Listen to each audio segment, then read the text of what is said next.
Hello, everyone. My name is Elton John D'Souza, and I am the Strategy and Investment Associate at Bayer G4A. On behalf of the entire team, I would like to welcome you all to our final Pitch Club event today. So, today we'll have five digital health startups who will pitch their solution to prominent industry leaders and experts in front of all you, our audience members. This will be in real time and will be broadcasted live. We also have an audience Q&A session at the end of the event, so please feel free to type in your questions in the comment sections as the startups are pitching, and don't forget to include the name of the startup so that we can direct the questions to the right person. Now, I would like to introduce our jury panel. So this year we have Chandana Fitzgerald, who is the CEO at Health Excel. Welcome aboard, Chandana. It's really great to have you here with us. Thank you, Elton. Thank you, Chandana. We also have Jiskia Rice, who is the entrepreneurship lead at EIT Health. Hi, Jiskia. Welcome aboard. Hi there, Elton John. Hi, everyone. Happy to be here. And thanks for joining us today, Jiskia. Today, we also have with us Bharat Rachupalli, who is the portfolio manager at our very own team, Bayer G4A. Welcome aboard, Bharat. Thanks, Elton. With that said, let's kick off with the pitches. So today we have five startups who will be pitching. And I would like to welcome the first startup of our lineup today, Chiron Health AI from the UK. Hi, Karen. Please share your screen and introduce yourself. Hello, everyone. Nice to see you. So my name is Karen Manning, and I'm the CEO, co-founder of Chiron Health AI. So we're using AI to solve the biggest problem in healthcare, and that's almost half of us have a long-term health condition. They cost us the most money in terms of our healthcare spend, and they take a large proportion of our clinicians' time. But healthcare is failing us. Personalised self-care options are recommended in medical guidelines, but it's not being actioned, and everyone is different. What works for one person may not work for somebody else. Data-driven self-care is the solution. We can now use machine learning to make sense of all of this data and create a highly personalised self-care plan to activate patients to take control of their own health. And that's exactly what we've done. Chiron recommends the self-care treatment that's most likely to be successful for the user based on their individual profile, then provides a simple framework to test the impact. So this is how it works. Our multi-parameter AI algorithm recommends a series of iterative self-care tests. We alter one variable or intervention at a time, and then we monitor data meticulously to analyze the impact. And Chiron becomes more intelligent with each user. We'll have the world's most personalized set of self-care recommendations for any long-term condition that will continually adapt as our data set grows. And we don't just recommend the right treatment. Chiron provides fully guided and customized treatment programs in areas such as graded exercise, nutrition, and psychological therapy. And we're capturing huge amounts of data that is analyzed and cross-correlated to deliver actionable insights back to the patients. And we're moving to predictive and prescriptive data modeling, enabling the app to reactively adjust the program in real time if the user's health data changes. And we've proven it works. Our recent MVP beta test with a clinical population of chronic pain patients demonstrated a 31% improvement in average wellbeing scores post-beta, and nearly 85% of our users would recommend the platform to others. So we're currently preparing for a B2C release next month in order to obtain data and to train and hyper-personalize our AI algorithms, but we're very much focused on a B2B release for healthcare organizations from Q1 next year, because the value is very clear. A new self-care pathway reduces healthcare costs by about 21%. It improves clinical outcomes. And as you can see from this picture, it speeds up the process for the patient so they get immediate access to treatments that are most likely to help them. And a new self-care pathway will also improve the value and the performance of drugs. We can actually optimize drug efficacy with specific and personalized self-care interventions, improving value-based care outcomes for the pharma industry. Chiron is immediately scalable to any long-term condition. We've started with chronic pain, but we're very much looking towards those conditions that cost our healthcare organizations the most amount of money. And finally, we have assembled a world-class team. Our three co-founders have raised over £4 million previously with 3 successful exits behind us, And we have a huge amount of experience in health tech, consumer digital, and machine learning. And we've attracted some of the best clinicians in the industry who have joined our mission to revolutionize chronic disease management with AI. Thank you very much. I'll be delighted to take some questions. Thank you very much, Karen. Brilliant pitch. So now we have 10 minutes to get feedback, questions from the jury. So let's have the jury members on the stage, please. Also, a reminder for the audience, please put in your questions in the comment sections and we will get to them at the end of the event. Amazing. So who would like to go first? I can start. Thanks again for the pitch. It was a great one. I am more curious about the business model a little bit. So who's actually paying for your final solution and in what markets? You're targeting more the UK market, I think I understood. Yeah, thank you very much. Good question. So we're looking specifically at the UK market to launch, but also the US market. We're looking at payers and providers. We've developed a license-based annual fee for users, depending on the size of the organisation. Specifically in the US, we're looking at the Medicare population. There are a number of opportunities, particularly in chronic disease management, and some great initiatives to incentivise healthcare organisations, particularly at primary care level. With pharma, we're probably looking more towards that data as a service model. So we capture lots of data, huge amounts of data. We anonymise it, but we can show the value of a drug, for example, and what type of patients are using that drug and how successful they are, and like I said, how we can optimise it. So yeah, we're looking at a few different models at the moment. Okay, thank you very much. Thanks. Karen? Go ahead. Go ahead, Pat. Okay, thank you. Thank you no, for it's okay. that. Please go ahead. So I'm trying to understand, what is the starting point for someone in the journey? When do they get access to Chiron's app? Is that through your already established partnerships with the health system, or is it kind of you're hoping the D2C play is going to be the starting point? Yeah, so like I said, we're releasing D2C initially just to obtain data and to train our algorithm. We've actually we've tested this process quite a lot within. We were a spin out from a venture studio, so we test our routes to market. We found that by partnering with large patient communities was really effective, and our customer acquisition cost was lowest. So we've got a distribution partnership secured with UK Fibromyalgia here in the UK, and they've got a database of about 100,000 patients. But looking specifically towards healthcare organisations, it's going to be a different model entirely. So, but yeah, that's essentially how we're going to approach the market initially. Okay, so just to follow that up, so when should someone recommend that their patient use Chiron AI? Yeah. What is that trigger? Yeah, so it's a diagnosis of a medical condition. We're a class 1 medical device, so we want the patient to have a diagnosis first. So within a healthcare organisation, it will be they've had a diagnosis. We want to automatically extract those patients via a risk stratified pathway directly from the electronic health record, so we can take them, they're low to moderate risk patients, once they've had that diagnosis of a chronic condition, and then take them through a self-care pathway.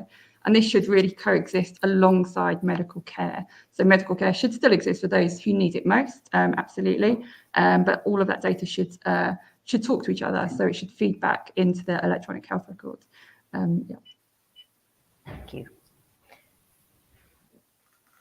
I can go next. Thanks, Karen, for the pitch. I have a question specifically on the care journey, right? Especially the feedback mechanisms, because the self-care journey for users, the personalized one, especially for multiple long-term conditions, is a real need in the market. And I want to understand a little bit deeper in terms of what are the specific feedback mechanisms that you have to continuously improve on this service. Yeah, so there's a number of data points actually. So we've almost captured too much data. We're working out how to reduce the volume of it at the moment, but we've got lots of self-reported symptom data. We've got lots and lots of biometric wearable data that's feeding in. We've got device data. So we've got all of this clinical information. We've got obviously their demographic data that we're capturing. And we're also looking at their engagement rates with the various interventions, and we're using that to infer, how much they, enjoyed it or, got along with it. So we take all of this data and we cross-correlate it to work out what the success rate is of the intervention specifically for that person. And then we build up a really specific profile in our back end to say, for example, this 57-year-old female postmenopausal who's got these symptoms, these conditions, is most likely to be successful if they try this. And that's what we present to the next person. Got it. Also, in addition to Chandana's question, you mentioned you had also tested this previously, right? Is there anything from a evidence of effectiveness, any results within your testing that you'd like to share, either in the user satisfaction or clinical outcomes, anything in that sort of area? Yeah, absolutely. So we've shown it's just over a 31% improvement in clinical wellbeing scores. So we used a standardized metric for that. 85% of our users said they would recommend us. We also tested whether or not they found that the interventions were appropriate for them, and it was overwhelmingly yes. In terms of our clinical data, we did. It was a relatively short test, but we were showing improvements in things like pain scores and fatigue. But for us, subjectively, we wanted to know, if it was usable, if it was user friendly, if it worked, if they would recommend it, so we could build from that. And we've taken the results of our beta, and we are doing lots and lots of UX changes, UI changes right now in preparation for our proper release next month. Got it. So this will be an open beta next month? Sorry, just the final one. The open beta, or is this releasing to public on a freemium basis or something like that? Absolutely, yes. It's production release to the App Store. So we want to get as much data as possible, yeah. Understood. Go ahead, Chandana. Are you going to focus on certain conditions at the start? Because it's quite a wide spectrum of disease that fall under chronic conditions, but also, it'll take you the time to get those patients involved, collected data. So do you have your first couple of kind of starting points? Yeah, definitely. So we started with fibromyalgia, and the reason being, there's not really clear clinical roadmap for these patients. We're moving very slowly onto very similar conditions that have a similar symptom set and similar medical guidelines. So centrally driven things like chronic fatigue syndrome, IBS, chronic migraines, long COVID. And we're moving very gradually. We have a very clear clinical roadmap, based on the level of evidence in terms of self-care. In fact, it gets easier for us as we go along to some big conditions like hypertension, type 2 diabetes, obesity, because there is a lot more evidence, in terms of what self-care interventions we should be using and how effective they are. So that's essentially where we start from with each condition. We use the medical guidelines that are currently published on that condition. And then the platform learns from there. So, for example, fibromyalgia, we know things like graded exercise, certain nutritional things, certain psychological interventions are recommended. And then the platform will learn, as people go on and start to try different things and different combinations of interventions. So, yeah, that's essentially where we start from, but we're applying the same model all the way through. Have you received any feedback from your end users, whether it's patients or physicians or maybe a health system? Tons, yeah. We've involved patients all the way through, right from the beginning. So that was my first task, really, was to develop a Chiron community. So our patients have been involved in the design, the UX, UI, non-app tests. We've tested every single part of this, and then all the way through to the beta. So yeah, they're a really important part of this process. And how large is this community of, or how many people are already using the product, Karen? So we've got about 1,250 people within our small kind of beta testing community. But yeah, like I said, we've got a distribution partnership secured already with UK Fibromyalgia. So, that's a huge database that we can tap into from next month. So yeah. Do we still have time for more questions, Elton John? Definitely. We definitely have time for more questions. Just, yeah. Cool. So in getting the same line that Chandana was mentioning, you mentioned a bit about the engagement rates. Is this the same for you as the retention rates? Because I understand that after using the solution for a year, maybe what can you do after that? See how will you keep this patient? Yeah, and that's the most important thing. Yeah, absolutely. So we are obviously, we've got all of the things that, we've built this with behavioral science in mind. We've tried to add in all of those things that to keep people engaged. We've got lots and lots of other things that hopefully will be coming. But it's our data modeling that hopefully will maintain long-term engagement. We're moving to prescriptive and predictive data modeling. These people with chronic conditions, their health changes regularly. And we want to be able to meet them where they are on that day. So, if their fatigue is up or their blood sugars are up or whatever it is, we should be able to adjust the program. So, yeah, we would expect people to drop off, come back to us if the health changes, if they're feeling better or whatever. But yeah, absolutely. We want to be able to meet them wherever they are. All right. Looks like we are time's up on this. Thank you so much, Karen. Thank you so much, jury members. Thank you, Let's Karen. move on. Let's move on to the second startup of today's lineup. I would like to welcome Tel Toolkit from Uruguay. I would like to invite Fernando on the stage. Fernando, the stage is all yours. You have 3 minutes to pitch. Hi, everybody. I'm sharing my screen, but there. Okay. Parkinson's and Alzheimer's are a top 5 cause of death today. And as people is getting older, the problem is only going to get worse. My name is Fernando Johan. I'm the CEO and founder of TEL, and we are here to change that. These diseases, neurodegenerative diseases, affect 1 in every 10 adults, and dealing with them is costly. Access to physicians and equipment is a huge challenge. As I said, the problem is increasing, and it is projected to double in economic scale in the next 15 years. The tools we have today to fight neurodegenerations are old, slow, expensive, and highly dependent on the professional. When we want to test for Parkinson's, for example, the gold standard is to make a motor assessment. Alzheimer's is a semantic and episodic memory assessment, and so on. There is a cognitive domain we test in order to get, at most, in the best case scenario, 85% accuracy on diagnosis. On top of all I said, getting tested, is difficult operationally, so we don't test.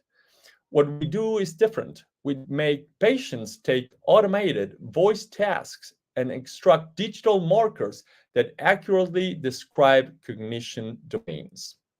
The voice already has the information needed for motor assessment in articulation and voice quality. Speech timing and person usage tell us all we need to know about semantic and episodic memory. We've trained our machine learning models with the highest quality data, so now when a new patient comes along and gets tested, we can accurately describe its current cognitive status and track it through time. Voice is the first and most reliable early alert we can get. Testing is carried out on an online platform allowing for remote universal testing. Tasks are a combination of spontaneous, guided, and forced speech elicitation in a standardized manner. Accuracy-wise, we are on par with golden standard right now in MCI and PPA, Parkinson's and Alzheimer's, but in contrast to the gold standard, we are going to get so much better with additional data. Again, using a universally accessible tool with minimum cost and time constraint. We've built TEL on top of 25 years of combined research on the field from leaders in the industry. Facundo and Adolfo, my co-founders, are elite scientists with over 200 publications, leading a team of 11 people right now. These numbers are fresh out of the McKinsey oven. The market specifically for voice biomarkers is going to end up in 2.6 billion this year, and it's going to quadruple in the next 10 years. Our model is targeted at an examiner based between us and the patient. Our focus is to provide engagement, automation, operational efficiency, and enhance accessibility. We charge by test, and of course, prices range on volume. We are live right now in 15 hospitals with paying customers and active ARR contracts. We would really benefit from this acceleration and the know-how this process would provide, so we hope we can work together soon. Thank you. Thank you very much for the presentation, Fernando. Now let's turn to our jury members for questions and feedback. Cool. I'm happy to start. Thank you, Fernando, for your pitch. The first thing I thought here is that we've seen a couple of, let's say, low-cost AI-powered diagnostic tools out there. Yours is using voice, but there are others using, for example, eye movement and so on. So why is this different from the other testings that are already in the market? Too many reasons to list right now. I'm just going to give you three. The first one is that voice is a better proxy for neurocognition. Eye testing is not as developed. That's the first one. This is regarding the relationship between the usage of the brain and how we use language. That's the first one. The second one is the engagement for any kind of testing activity with voice via a remote process is so much higher than anything else. Anything ranging from sleep biomarkers to movement tracking biomarkers to eye tracking or whatever, those needs for equipment, getting into a facility, doing some traveling, spending more money. This works on any device with a mic, and so almost anyone can administer it. And thirdly, but not by any means less important, this is so much more scalable. Our costs are so much more efficient than any other kind of digital biomarker that uses additional hardware that could break, that needs maintenance, that no matter how cheap you get into hardware, it's not going to be as cheap as a pure software tool. Yes, so you can, just to continue the question, I'm assuming that you can use that, for example, on a phone, then it was not clear the devices that you need. Yes, and that is the case not only for an internet-enabled phone, because you can load the application on your browser. You don't need to install anything. You can load the application on your browser, go offline, take a lot of tests, come back and resync with the web, and you can do the test without actual connection. Okay, interesting. I can go next. Thank you, Fernando, for the pitch. Obviously, this is a huge market. I'm interested to learn a little bit more on how your solution integrates into the existing patient journey, right? Especially in terms of data acquisition and follow-up. So there's 3 stages for this. We provide value at 3 different stages. There's the preemptive stage, at which there is no symptom. You are relatively young, between 50 and 60, let's say. There is no suspicion of any neurodegenerative condition, and you would just get tested on the doctor's office during a 5-minute test with 4 to 6 tasks, and get your values, and you build your own benchmark. The idea there is that you can know the earliest sign of detachment from the expected trend, but there's no suspicion there. You're just getting your data as anyone testing for a blood lab would. There's a second stage where there's doubt. That's typically called subjective cognitive complaint. That's someone that starts forgetting things and goes to the doctor and says, I'm forgetting things. Well, that guy does not get any testing done because there's nothing to be done. It's not going to come up in a pen and paper test. You're not going to send that person to a lumbar puncture, and you're definitely not going to make that person go through a PET scan with a radioactive dye just to see if something's going on. So this is a chance, this kind of testing, not only ours, but also the eye tracking and the sleep disorders. Ours is just so much quicker and reliable. This is a chance for that person that has an initial cognitive complaint to have a test, and the doctor to have information to further assess that patient with whatever is going on.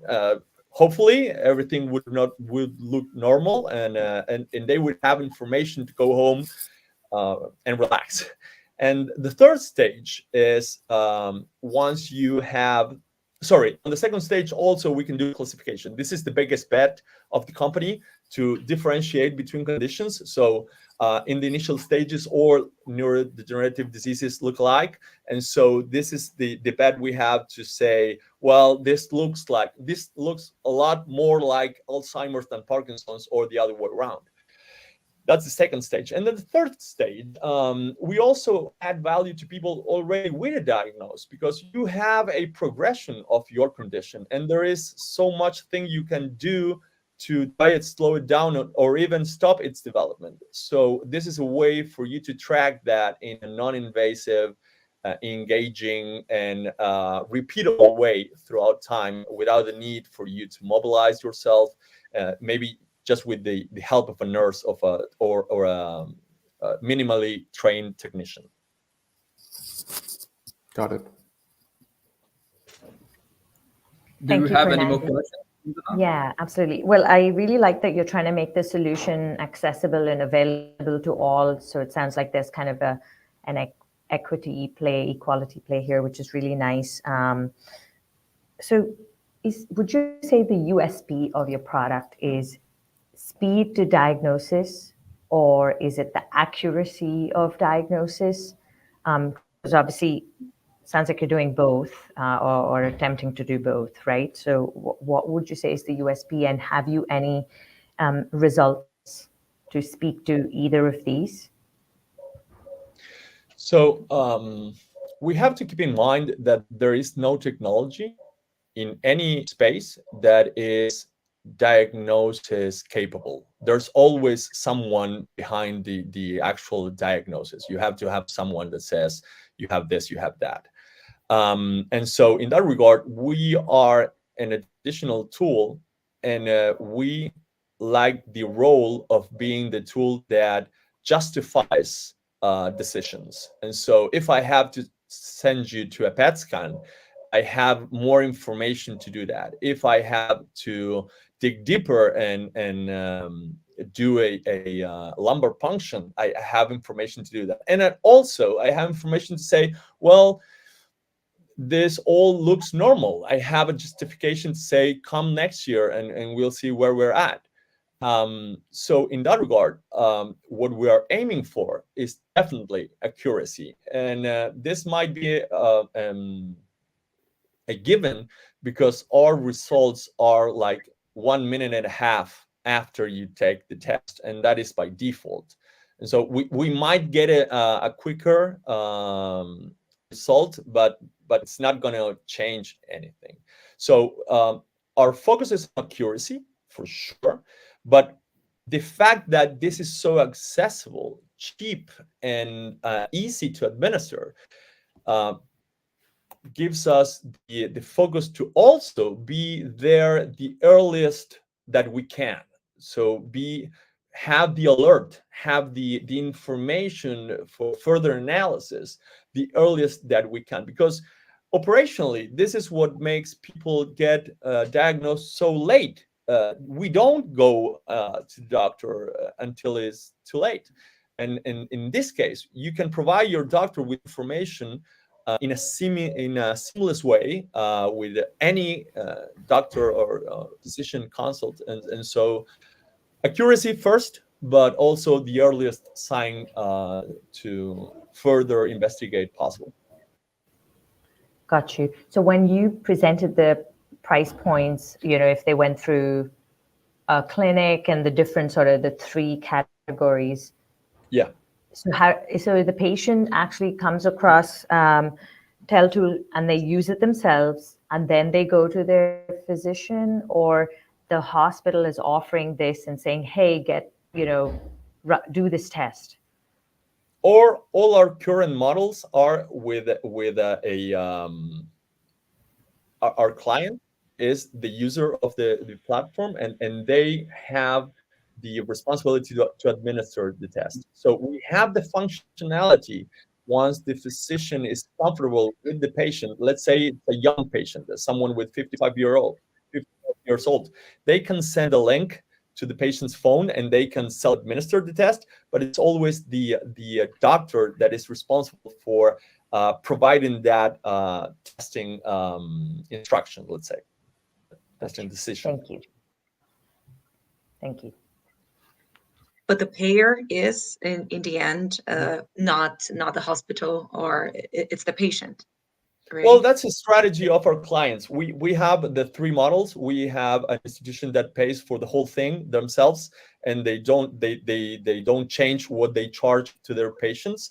We have private practices that charge $20 and pay us $5, and we have people that just push through the cost to the patients. So we have the whole range right now.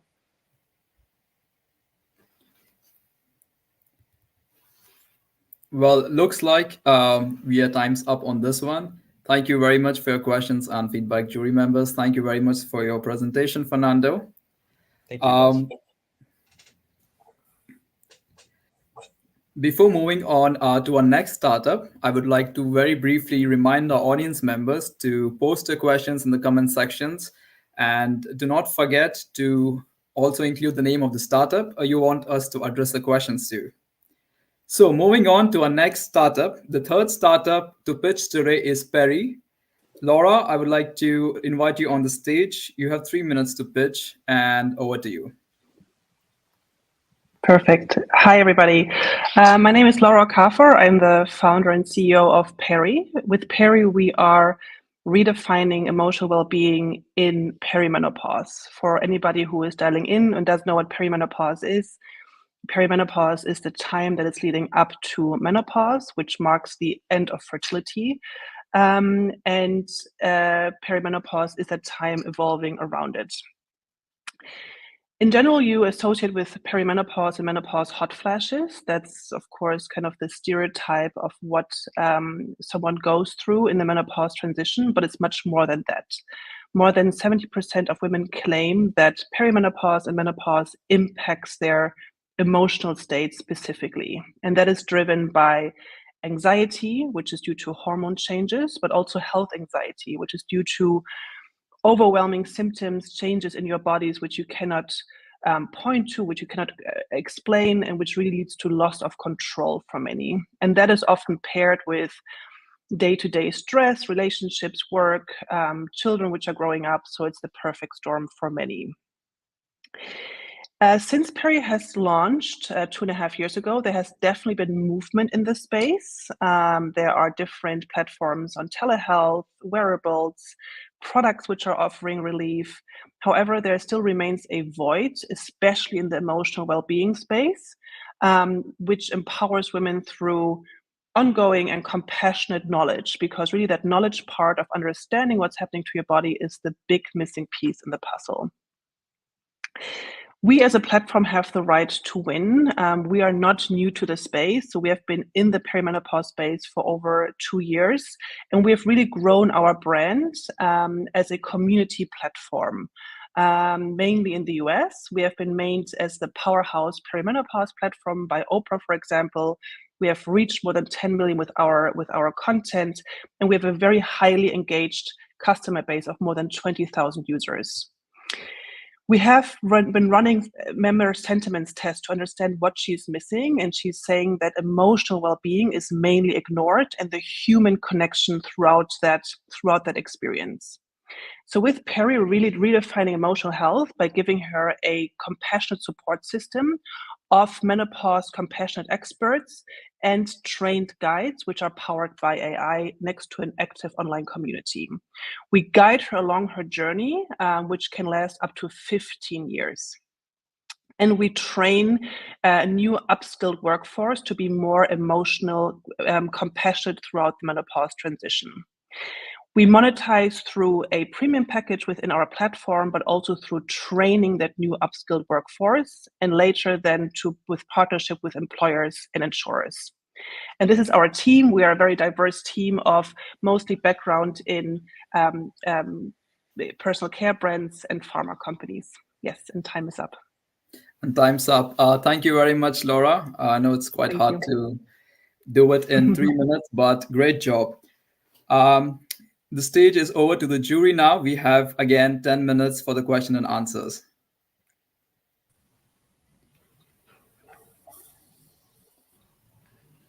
I can get us started this time. Laura, thank you. That's great. And yeah, I've definitely come across Perry before. Looks like because you've got a lot of that marketing presence, it's definitely an area that needs much more education around.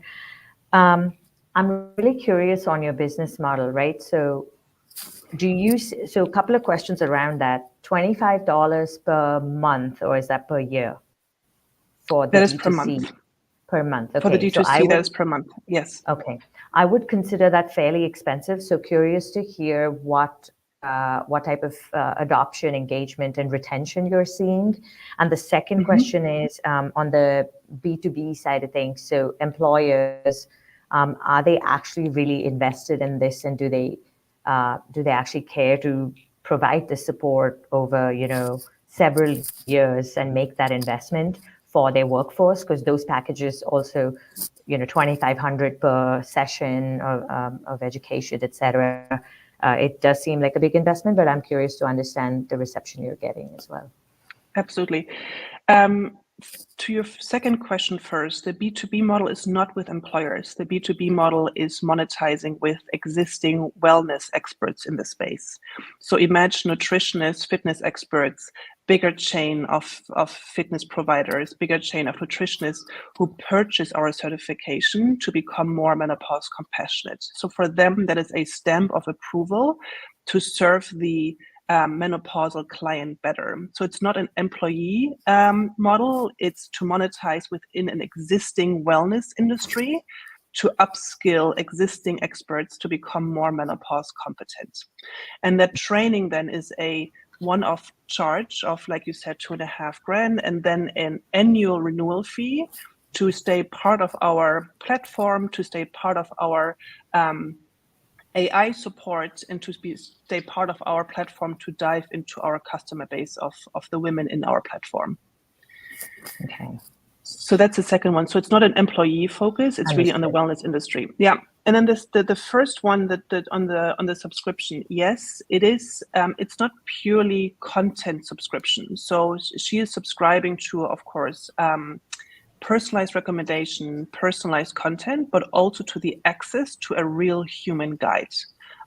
So this has been one of the key insights we have gained, that through this changing symptoms and through this changing journey, she needs a guide throughout the journey to actually talk to. So that's, of course, something which can be through self-paced education, but what we're focusing on is providing her with a real human who she can talk with, who has been going through the same experience. So that peer-to-peer interaction with someone with the same lived experience, but then that peer who is being trained to be more menopause compassionate, that is part of that package and part of that cost of $24 to tap into every month. Thank you.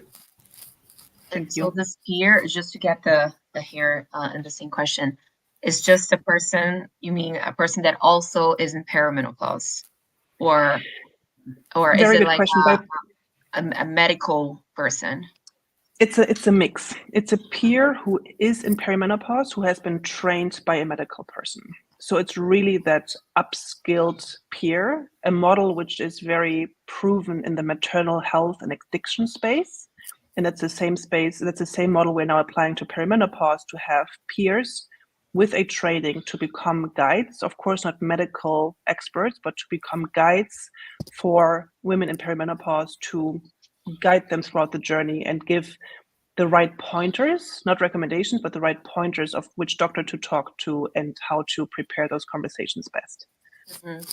And would this be part of your, let's say, future revenue model, where you have to train these guides or peers, because somehow you need to know that everybody on your platform has the same level of knowledge to give? So anybody who's on our platform has to go through that training. So we start monetizing training wellness experts, but we're going to include peers or normal women like myself without a medical background as well, to take the training and then to tap into our community to act as guides.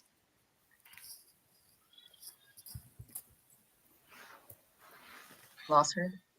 I can go next. I have a question. Thank you, Laura, for your pitch.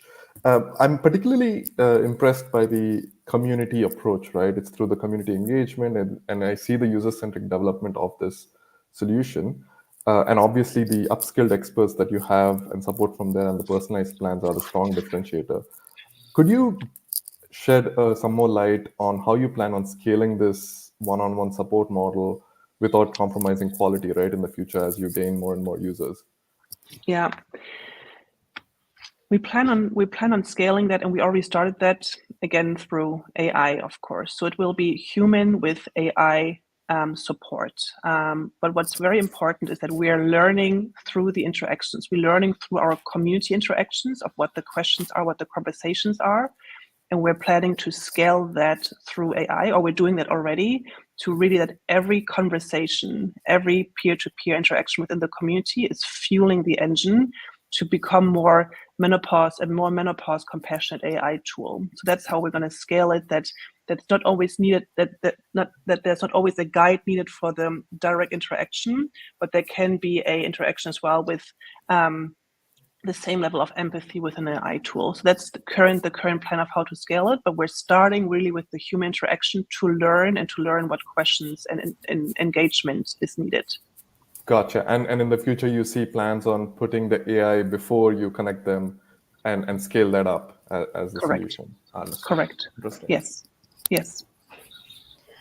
Laura, what is a metric of success for you? Is it, how do you know that compassionate information or sharing has happened? You collect like a customer satisfaction score, an NPS score. What does that look like?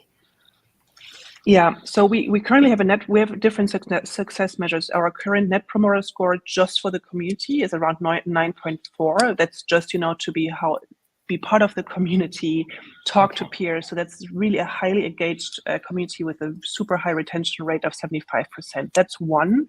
And then good question on the quality insurance. How we're measuring it right now is really through through surveys after the interactions to understand, has this person been guiding me in a responsible way, in an empathic way, but also in a knowledgeable way. It's very important that these guys are not medical professionals. They are guiding and they're helping along the journey without giving direct recommendations.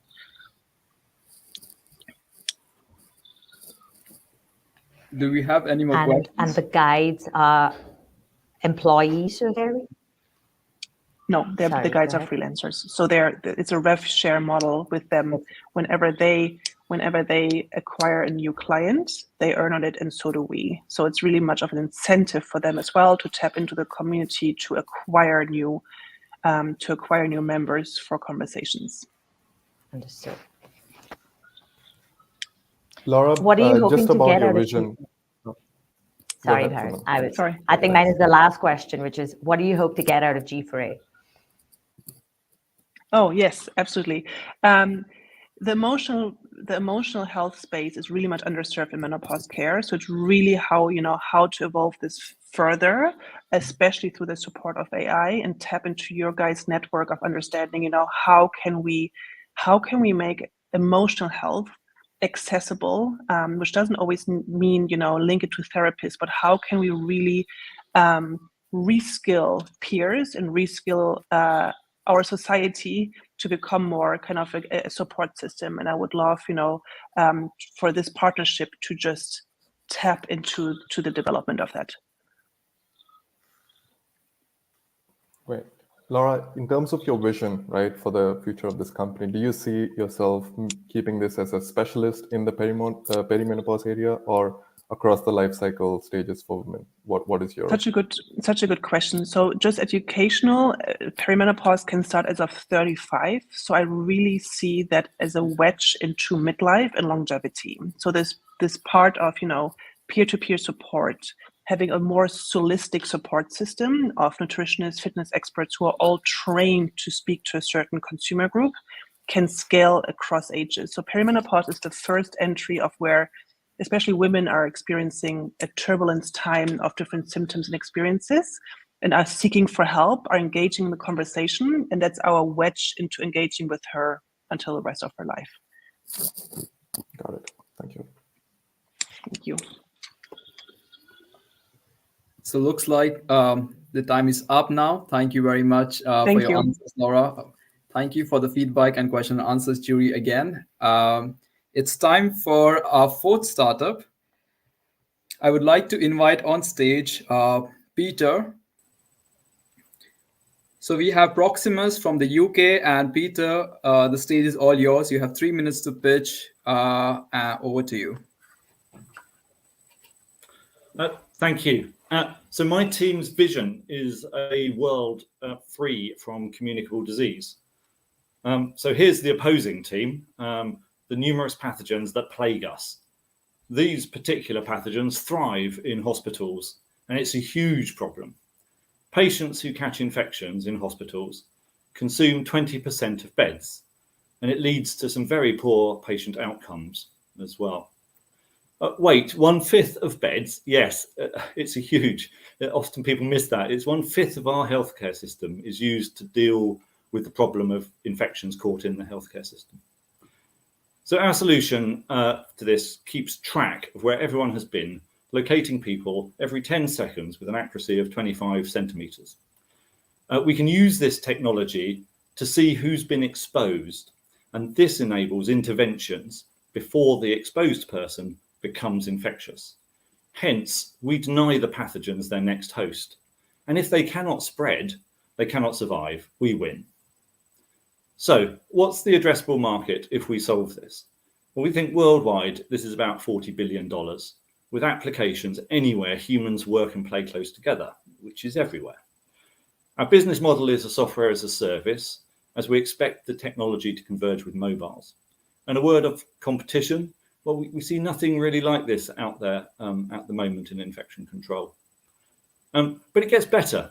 There are other huge markets for fine-grained location data, more like $1 trillion, we think. For example, any AI company trying to optimize processes where location is involved is currently hobbled by poor quality data, and our system can solve that problem. So our technology is differentiated, it's cost effective, it's precise, human scale, simple to install, and ready to converge with mobiles. And if you can achieve those 4 things at once, it can then become a widespread solution for internal location.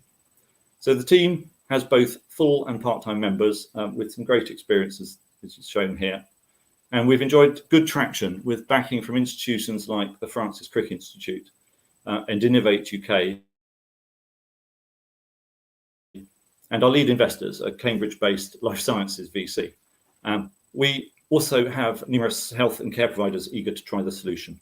And then we have this sort of awesome strategic advisory board of experts supporting us with their expertise. So let me close then by returning to that vision. Humanity has suffered terribly from communicable disease for a whole history, but we've now built a technology that can end that suffering. And if that were not enough, the technology has huge market potential beyond fighting infections. So may I invite you to join this exciting journey? Please come and help if you can. Thank you very much. Perfect timing. Thank you very much, Peter, for the great pitch. Over to the jury members for a round of question, answers, and feedback.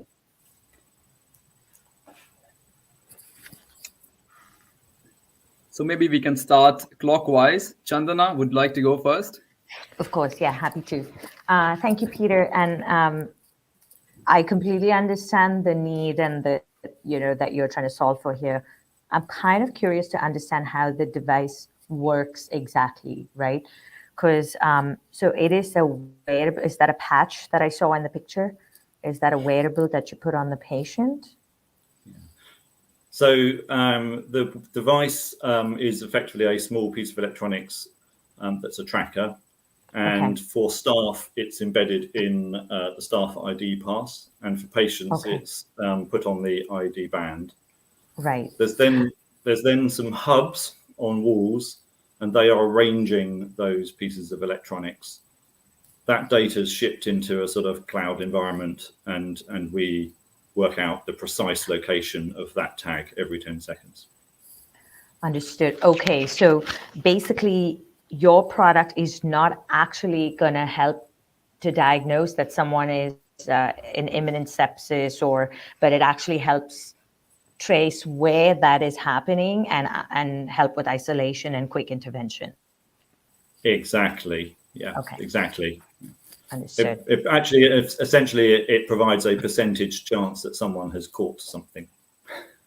Okay. Yeah, got it. Okay, that makes sense, because then you spoke about the location-based technology. What is the business model? So you're selling to the trusts and health systems? Yeah, so we're selling to trusts and care home groups, essentially. And the sort of price point in the trust is about £10 per wearable per month. They get a 10 times return on that cost, and in-year cost savings. So the business cases that are being written are written on in-year cost saving. So that's the business model. I think as time goes by, once it's established,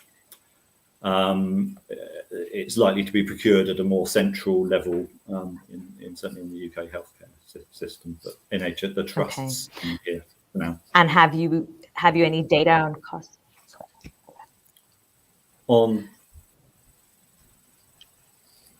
Have you any data on your cost savings to date based on existing partnerships? Yes. Can you hear me okay? So we're just sort of pre-trials, actually. We're about to put our first trial in Manchester.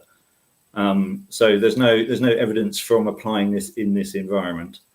What you do see is contact tracing is a very effective approach on slower moving pathogens in public health.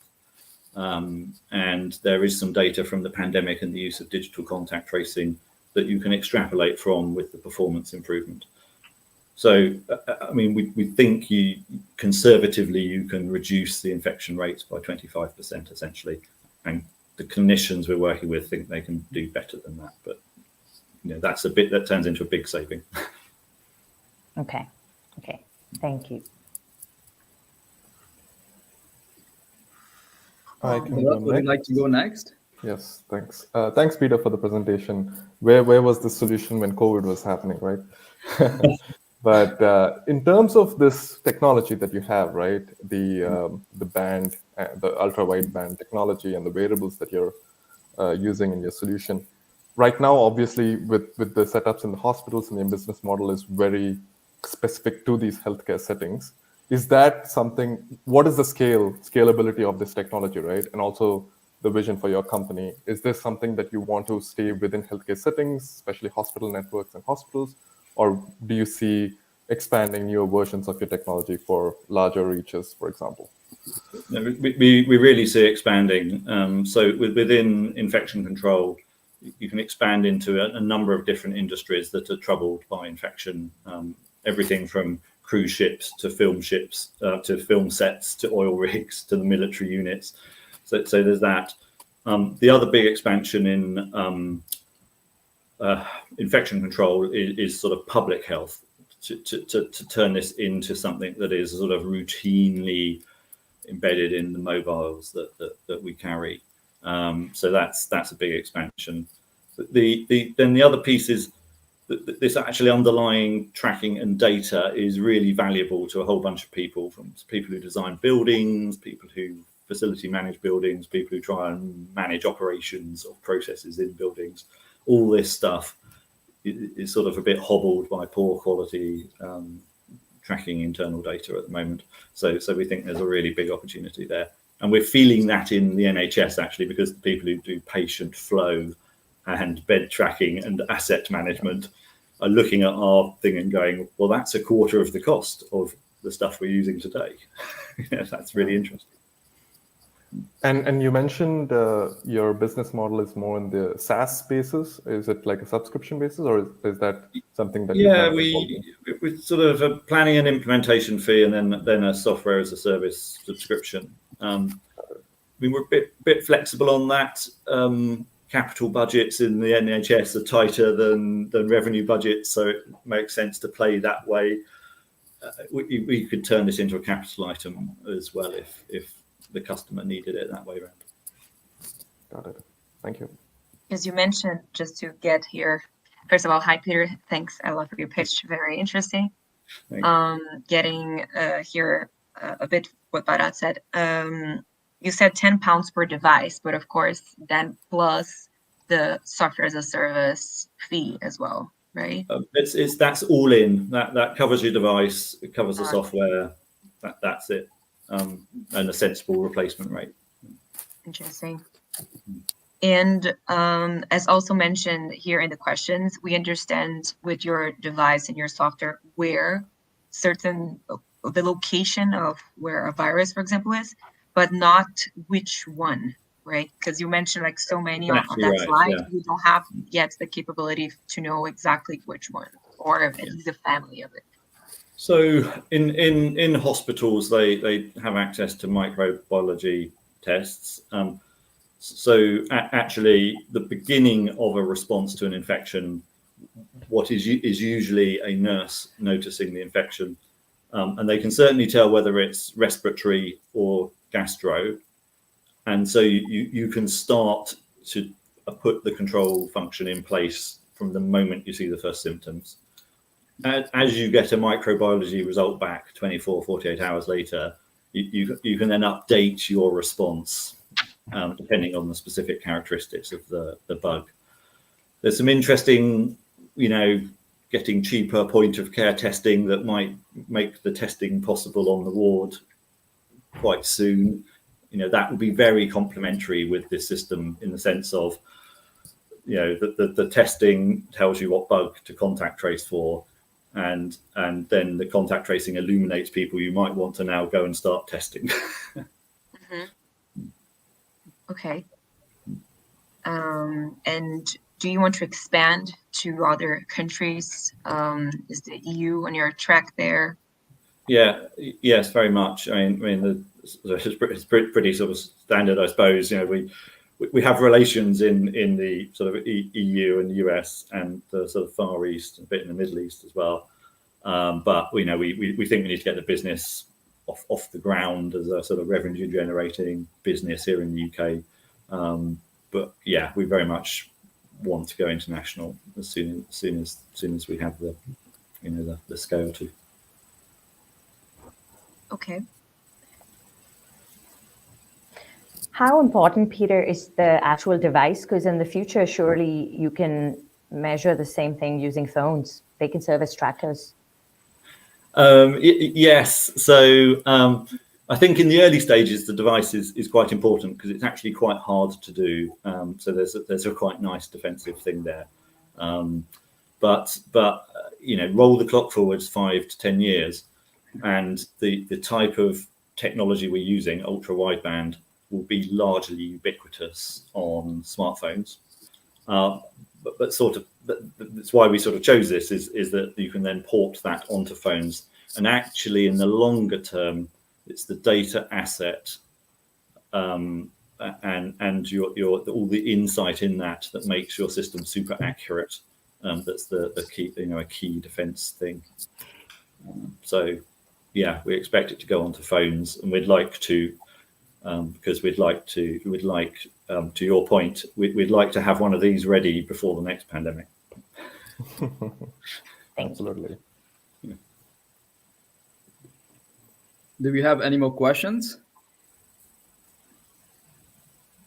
Oh, well, the time's up. Okay. Yeah. Oh, I think we can quickly squeeze another question if you have it, Bharat. Yeah, I mean, if there's time, I'd like to learn a little bit more about how you're currently taking this to, in these early stages to show the, accuracy and the increase in speed and also the decrease in labor intensity, right? How you're selling this to hospitals and NHS, right? Is there any specific gold standard comparison you're using? What is the strategy here? I mean, I think that the sort of gold standard is the manual contact tracing that they're currently trying to do, and that takes 30 hours per case of labour. So you get rid of that straight away, and it results in infection rates that hover, but sort of 7, 8, 9% of people who are admitted. So yeah, we compare ourselves to that, and the improved patient safety, the reduced staff sickness, and the freeing up of beds So they measure excess bed days here, and you reduce excess bed days, and then ultimately a financial return. So it's kind of good for the board, good for the patient, and good for the staff who are the people who'll be wearing the tanks. Got it. Makes sense. So thank you very much, jury members, for the question and answers. Thank you for your answers, Peter. It's now time for our final startup. I would like to introduce New Moon Health. Michelle, the stage is all yours. Over to you. Thank you, Anujoy. Hi. So imagine you're the OBGYN office and your OBGYN told you, sorry, hysterectomy is your only option. And that is because they found a grapefruit-sized fibroid and stage 4 endometriosis. Sure, you have had symptoms for years, but your doctor has previously said your symptoms are normal. But now with this diagnosis, you're going to lose your organ, become infertile, and potentially trigger early menopause. So 1 in 4 women would have symptomatic fibroids, which are the benign growth in the uterus, and it takes 3 years to get diagnosis. And for endometriosis, it affects 1 in 10. It's a symptoms where the lining that lines the tissue similar to the lining that lines the uterus grow elsewhere in the body. And it takes 10 years to get diagnosed. And there are 460 million women worldwide suffer from these. And I'm one of them. Hi, my name is Michelle, and I have had more than 30 fibroids and stage 4 endometriosis for 2 decades. There are many layers that contribute to these issues, from our own lack of awareness about our body, miscommunications with our doctors, the lack of advanced training for physicians, and lack of research dollars in health insurance issues. And I'm building New Moon Health so that we can help solve the first 2 layers of the problem. We have launched a provider directory on the website where patients can find crowdsourced recommended OBGYNs that can help them treat complex cases earlier on. And we are building a mobile app to collect symptoms to help improve the intake process at OBGYN offices. This will not only educate the patients about the symptoms while empowering physicians with relevant data about the patients to avoid misdiagnosis early in the process. And next, we are introducing an AI-enabled trackers so that patients can understand the risk factors early on, see how the different treatments that they've been trying, like for example, Bayer's vaccine medication can affect the symptoms, and other tools such as tools to understand the test results, transcribe doctor's notes, etc. Our North Star is to reduce the time to diagnosis and treatment down to a year. We have conducted 80 user research interviews and tested our app and received positive feedback from women. There are other players in the market, but none is looking at this holistically like we do. And beyond just patients and providers, we're working with an advocacy group currently at the moment and looking to work with researchers, government agencies, insurance companies, and pharmaceutical companies like Bayer in the future. It is a $40 billion in TAM opportunity while saving lives for millions of women. We are a small and mighty team with myself from the tech industry and a team of amazing advisors from healthcare industries. And we are part of the Mount Sinai Hospital's DIH programs and various initiatives. So I hope that you can join me in the journey to help save women's life. Thank you. Thank you very much for the presentation, Michelle. It's now time to again turn to our jury members.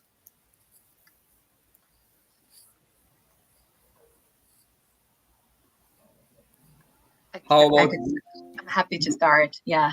First of all, thank you very much, Michelle, for your pitch.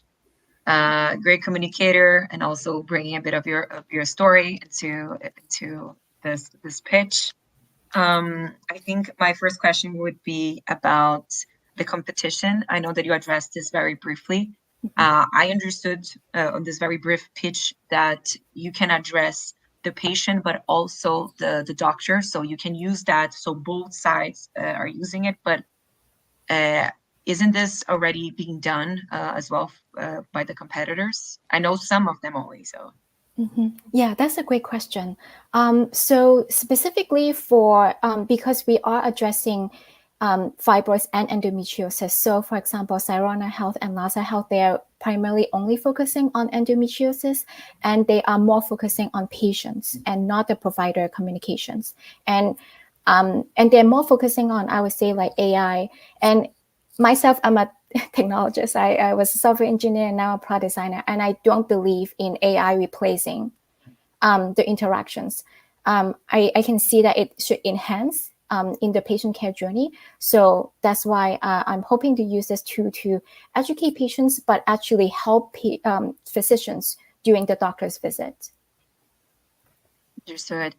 And this, and what would be the payer or the business model there? Because I feel that if a doctor wants to retain certain patients, they need for the patient to be using that app, but also to charge that app in a certain way could be, a shoot in your own foot. So can you elaborate that a bit? Yeah, that's a great question. So the business model that we're looking at is for the provider side, it's going to be for both sides. So it's a premium model for the patients. So basic trackings and the intake process, of course, is free for the patients.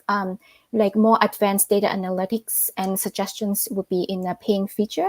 And then for the physician side, we see that the value provided to the physicians is that we done a lot of user research already.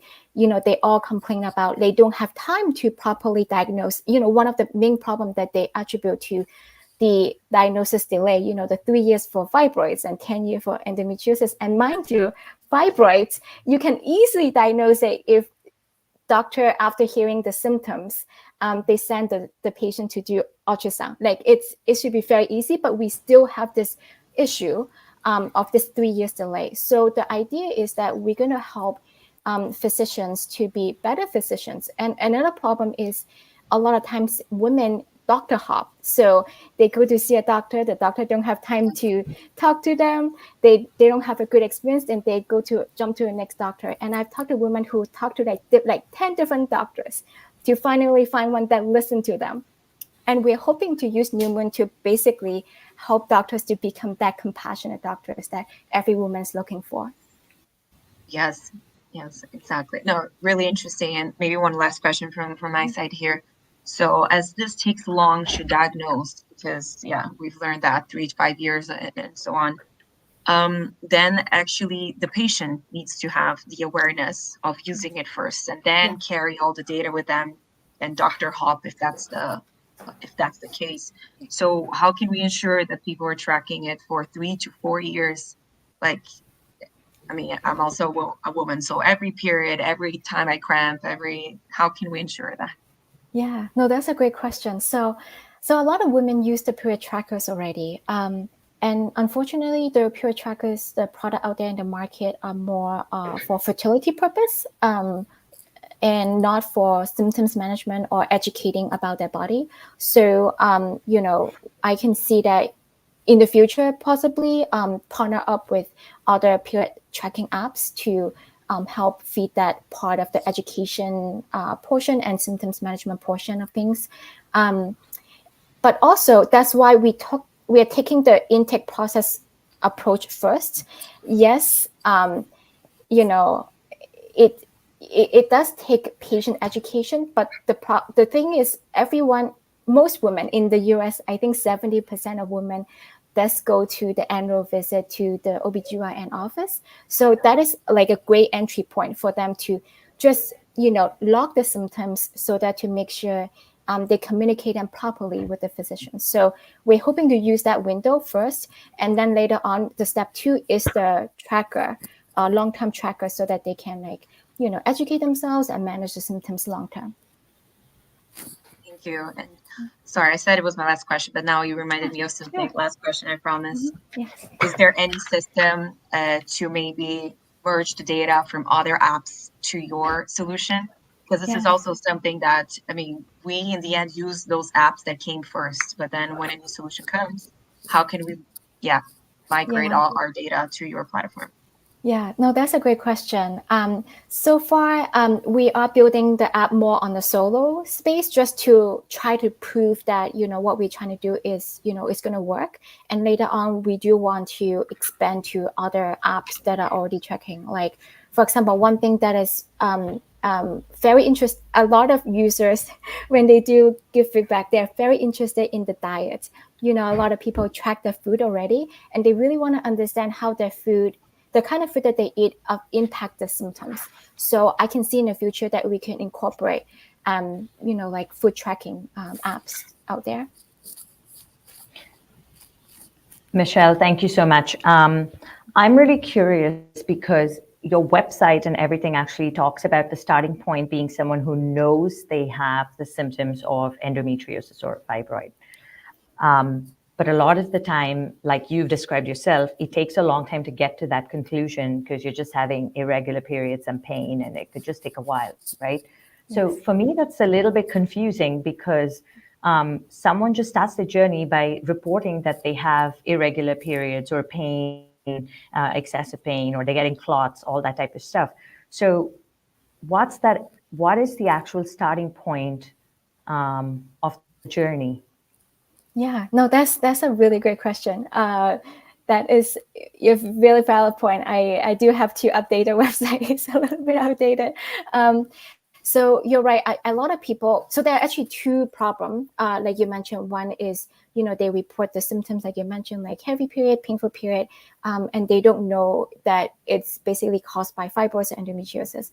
And then there is another set of, patient category that they actually know about them, but then especially for fibroids, that's another case is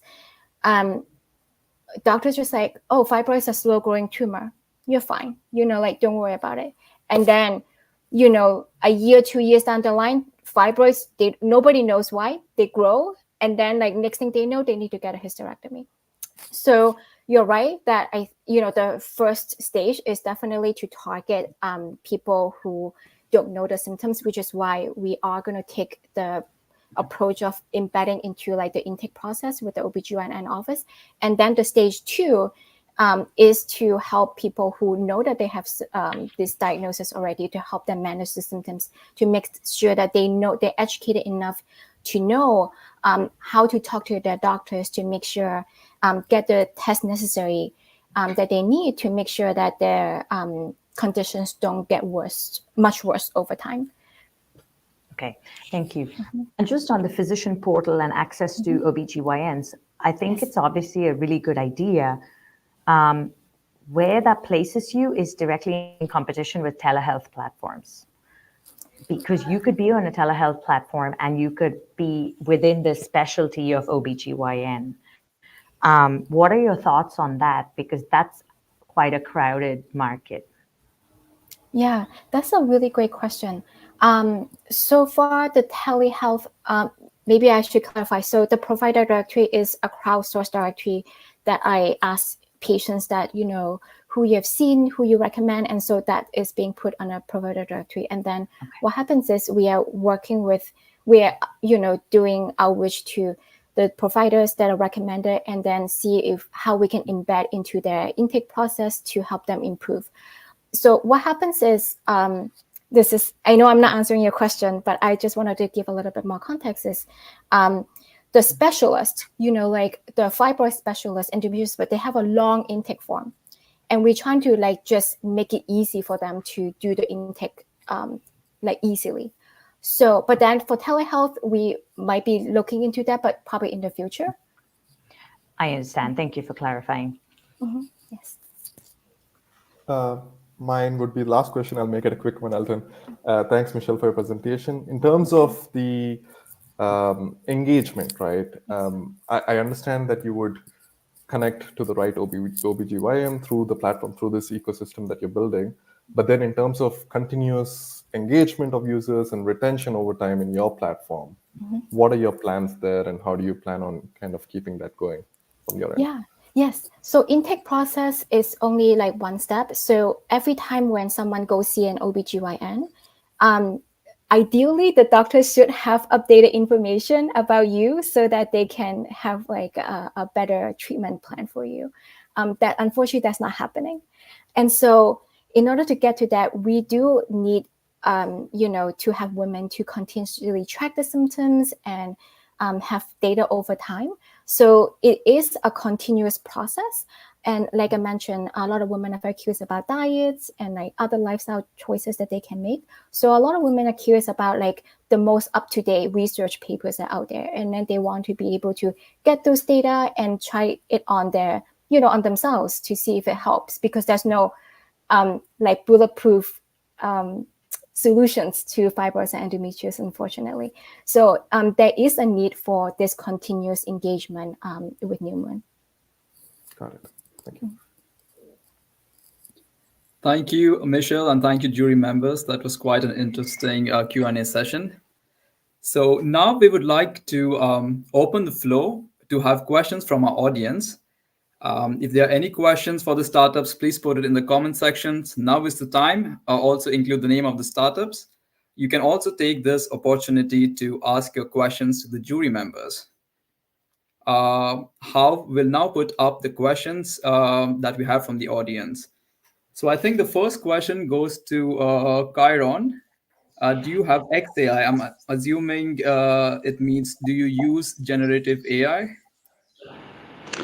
The answer is currently we don't use Gen AI, but we've actually we've architected Gen AI to be included in the platform very shortly. We want to use Gen AI to automatically create treatment recommendations going forwards. So that we can link up to things like PubMed API, so we can have a continuous stream of the most updated evidence and medical guidelines. So the platform will know when something has been updated anywhere in the world. And obviously we have human in the loop mechanisms already architected to make sure that it's relevant and it's coming from a credible source. And then obviously we would like to use Gen AI to automatically then create the treatment recommendations, so that this platform hopefully should just exponentially grow and stay completely up to date. Thank you, Karen. The next question also is to you. It says, not sure if this was discussed, but how is the data secure? And does the security align with ISO standards? Yeah, 100%. So we are a class 1 medical device. So obviously we follow all of the ISO standards. I think it's ISO 27001. We have a QMS in place. We've got all of those policies and procedures done. All of our data is very much secured, anonymized, encrypted on the back end. And we're GDPR HIPAA compliant as well. So. Perfect. Thank you. Do we have another question? This is for Michelle from New Moon. Do you have to eventually transition into a wellness super app and include many other issues related to sexual health and wellness tracking? That's a really great question.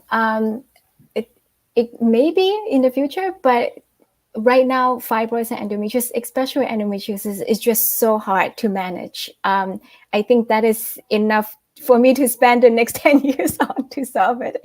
And then hopefully later on, maybe we can dive into other, sexual wellness issues. But, my heart and soul is in fibroids and endometriosis first. And also adenomyosis, which is an even worse disease than, equally worse than like endometriosis. That's also really hard to solve.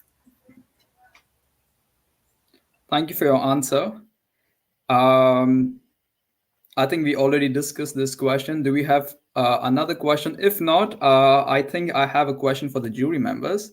So we have just witnessed 5 really interesting digital health startups pitch, and I'm sure in some time they will all embark on a journey to scale up. So what are the challenges that you have seen that startups face while scaling up, and what would be your key advice to navigate through these challenges? I'm happy to get started also because I've worked in 3 different startups and been part of the journey into their scale up phase, so to speak. So I think for one, the problem needs to be really clear, right? Because when you get challenged a lot by people and when holes are poked in, you're not going to crack the business model up front. You're not going to crack all the big stuff. But if the problem or the challenge we're trying to solve for is unclear, it's really hard to be firm on that. And that's when, things start to, as you grow, then it becomes really difficult if that vision, mission is really not tight. And I'll also add, I think especially in recent years, this has become extremely, not that it wasn't in the past, but funding is obviously on the down low at the moment. The market is kind of going through a downer in our sector, especially. So resilience, fortitude, this is so important in startups, because the going is going to be super tough. Every day you'll be questioning why you're doing this. And I think just to find that piece, I think, and keep it going, that sort of resilience is really, really key, I think. And it's one of those softer things. It's got nothing to do with any specific technology or product, but that's, I believe, a really, really important thing for scale. And of course, the team as well, your early founding team. Those people become the company of the future, right? They form their individual departments and functions, and therefore they will be what the culture of the company is. They will be the way things get done. So not just the skills, but also the behaviors of that smaller early team is really, really critical, I believe. Thank you so much for your answer, Chandana. Jiski, I just see that you have unmuted yourself. Would you like to go next? Yeah, sure. I would like to mirror Chandana's words. I also think this type of resilience is very key. But I would like to add one more point here, which one of the main obstacles could be regulation and certification, especially when you have some type of device involved. And we heard a few pitches today that would have that component. So therefore, if you're scaling to different countries, especially in the EU, you would have to take a closer look to how to get either that regulation correct, or even the certification, or a reimbursement pathway, for example, which would allow you to be very successful. So yeah, basically look at the countries that already have a track record, which we call the fast track countries, that you could easily just use the framework of Startups the King before you that had a device or something like that, and try to follow that, because most probably if you're trying to be the first comer in everything, scaling is always very challenging, especially in the EU. But yeah, that would be my personal touch here.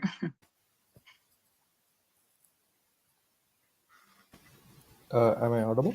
Yeah. Yeah, you're on mute, Elton. But yeah, I completely agree with Chandana's and Jiskia's point of views. Just to add to that, and I especially agree on the managing finances and cash flow, because the number of companies that are focused on scaling, startups that are focused on scaling, of course, requires significant investments, and depending on market conditions, that can become quite difficult. So financial planning, strong financial planning, and having the right partners, investment partners, is really key, because the number of companies that couldn't achieve their goals because of this, even though everything was solid, it's a real requirement, it's a real niche in its particular space, but that could, mismanaging finances and cash flow could lead to early failures of companies. That's one thing that I'd like to particularly highlight there. Thank you very much, Bharat. Thank you for your answer, jury members. I think there's a lot that our startups and audience can take away from this. I think we have time to squeeze in one more question, which again I would have for you. Since we had a question on generative AI earlier for Chiron, I would like to ask you, from your experience or observations, how is Gen AI changing the landscape of digital health startups?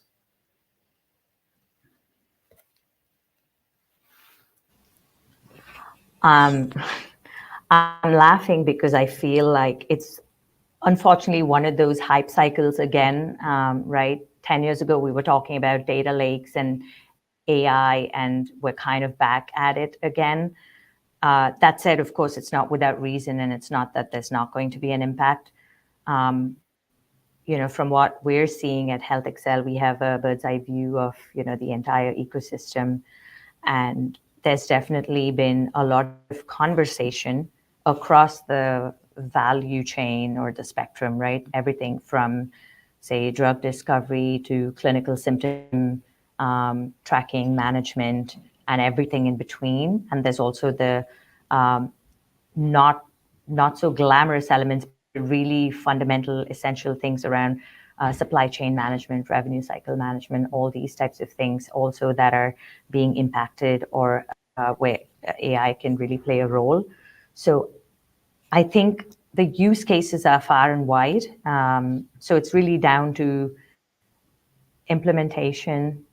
It's down to having the right data for the right use cases, and that being adopted and at scale, right? And I think a lot of those questions remain to be answered. So I definitely enter this kind of era with a bit of a skeptical hat, I guess.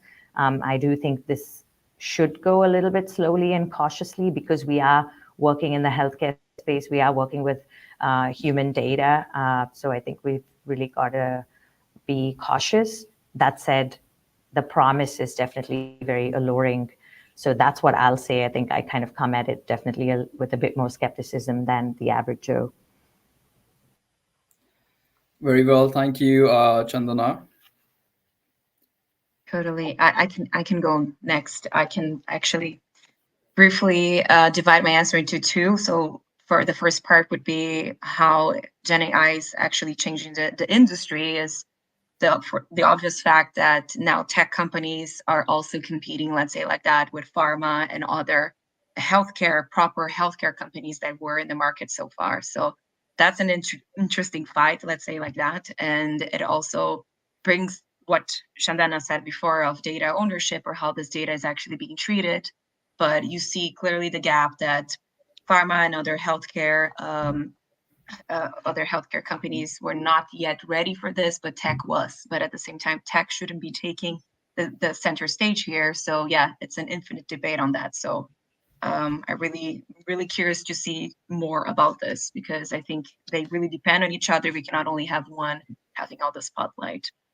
And the second part of the question would be that I believe that patient literacy and also healthcare providers literacy towards these technologies are very, very important. So of course, if we are not taking a look at that, we can be talking about launching rockets with Gen AI, but of course we cannot implement it because we're still stuck on the natural course of things, which is people still need to know how to use it. They need to have space for that on their day. They have to have the correct toolkit to use all of this. So let's make sure that we're not just talking about this in our congresses and conferences and not really applying it in real life. So patient literacy for me and pharma versus tech companies. Thank you, Juskia. Bharat, I think you've also unmuted yourself. Absolutely, and I'm particularly a fan of Gen AI. Right, I've been before even Gen AI. I've always believed in the power of AI and how it can really change industries, and it has before in multiple industries. And now it's Gen AI specifically has essentially has a stake in the wheelhouse across everything that digital health was promising to looking to solve. Right, across everything that Chandana mentioned, like diagnostics, drug discovery, personalized medicine, analytics, virtual health. So the applications are wide, and rightly so. It's healthcare, so it's a little different. There's a lot more walls in place which are in there to protect patients and people. So we still need to see how it scales and how it develops within healthcare in general, and we can see a lot of money pouring in. Also, to link up to your previous question, Elton, I think this is an area that people should pay attention to, especially also we have a couple of companies today that are AI focused and using Gen AI in their solutions. In terms of while scaling, right, the companies, you need to really look into finding and the right talent for while you're scaling as well, because the number of people with legit experience in this space is limited because it's a new niche field, and the number of people who are actual experts in this is quite a few. So while you build up this team, quickly getting the right talent is also important while you scale, I would say, in the early years. Well, thank you for your answer, Bharat. I think we have learned a lot from this short exchange. And with this, we come to the end of the event. So on behalf of the entire team, I would like to thank the jury members who volunteered their time today to be here and to guide our startups and give us your insights, as well as for all the startups who pitched. Amazing job. And for next steps, we will announce the winners by mid of next week. Until then, if you have any questions, if the audience members have any questions, please feel free to reach out to the startups. You can also reach out to us at info.g4a@bayer.com, and we will direct your questions to the startups. Please stay in touch. I hope you take care of yourselves, and bye-bye. Thanks, Thank Elton. you. Thanks, Bye. everyone. Thank you. Bye. Thank you. Bye. Bye.